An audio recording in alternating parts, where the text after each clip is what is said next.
We're always taught that independence is this incredible strength, right? But what happens when that strength gets so heavy it starts to feel, well, isolating? Today, we're going to dive into the psychology of hyper-independence and figure out why, for so many of us, asking for help is one of the hardest things in the world to do.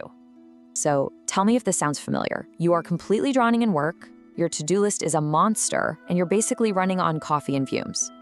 But the second someone, a friend, a coworker, offers to help you out, what's your immediate, almost knee-jerk reaction? No thanks, I've got it. It's exhausting, and it's a huge contradiction, isn't it? So, what's going on there? Well, what you could be experiencing is something called hyper-independence. And let's be really clear, this is so much more than just being self-sufficient. This isn't some kind of character flaw, it's actually a super clever, deeply ingrained survival mechanism. At some point in your past, your brain learned that the only person you could truly rely on to be safe was you.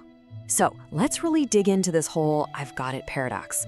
Why do we push away the very help we know we need?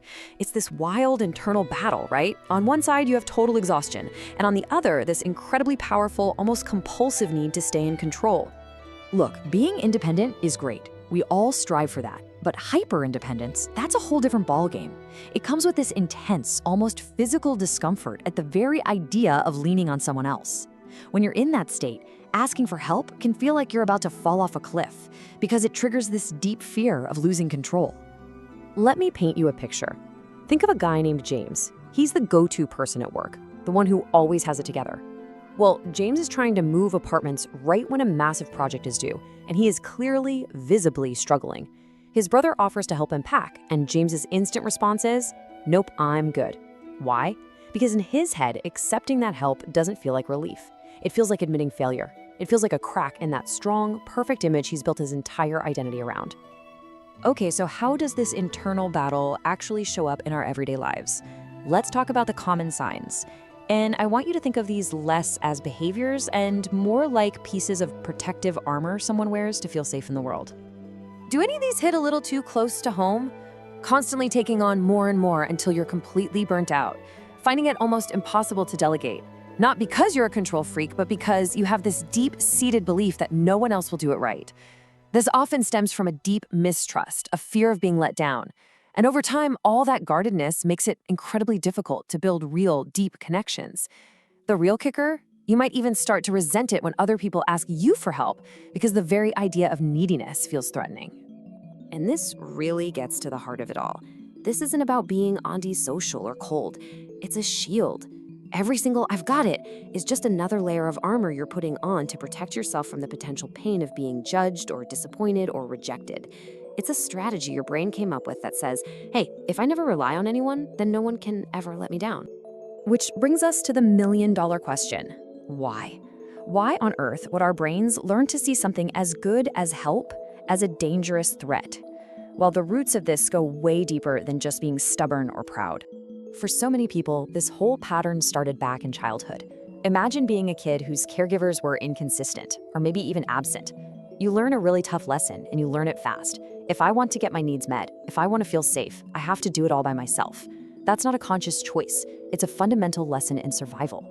And that kid grows up to be an adult where self-reliance isn't just a preference, it's an automatic, hardwired response to the world. It's also really useful to tell this apart from a related trauma response you might have heard of, hypervigilance. Think of it this way. Hypervigilance is that subconscious, automatic state of always being on high alert, constantly scanning your environment for threats.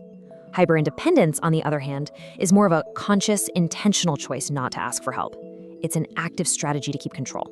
But, and this is important, they are both common trauma responses, and you can absolutely experience them at the same time. So let's zoom in on that split-second moment when we refuse help. What's actually happening in our heads? Well, it usually boils down to a few key things. The biggest one, by far, is a fear of vulnerability, this terror of being seen as weak or flawed. Then you've got this intense need for autonomy, where your brain just fights against any feeling of losing control. And finally, you have those high internal standards, especially for perfectionists, which create this belief that if you want it done right, you have to do it yourself. It turns your own standards into a cage. And if you're wondering just how connected this is to those early experiences, get a load of this number.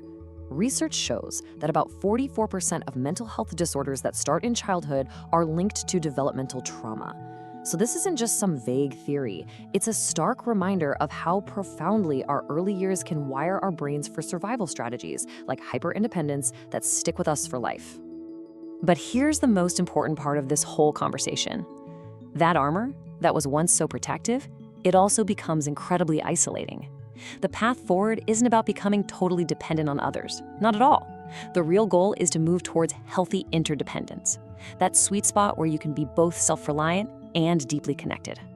So how in the world do you start to lower that shield? First step, just acknowledge the armor for what it is. It's a clever survival skill that got you this far, but maybe it's not serving you anymore. Second, think about getting some professional guidance. Therapies that are trauma-informed, like TFCBT or EMDR, are designed specifically to help heal these kinds of root wounds. Third, practice, and practice small. Ask a coworker to glance at an email. Ask a friend to grab you a coffee on their way over. These are low-stakes ways to build your vulnerability muscle. And finally, actively nurture those relationships where you feel safe enough to actually be seen, flaws and all. Because ultimately, healing from this is all about flipping the script on what you've always feared the most. Vulnerability isn't the threat you think it is. It's actually the gateway. It is the only way to build the real, supportive connections that give us a sense of safety that is so much deeper and more resilient than any armor could ever be. So, I'm going to leave you with this to think about. We're all taught to believe that strength means handling everything by yourself. But what if that's not the whole story?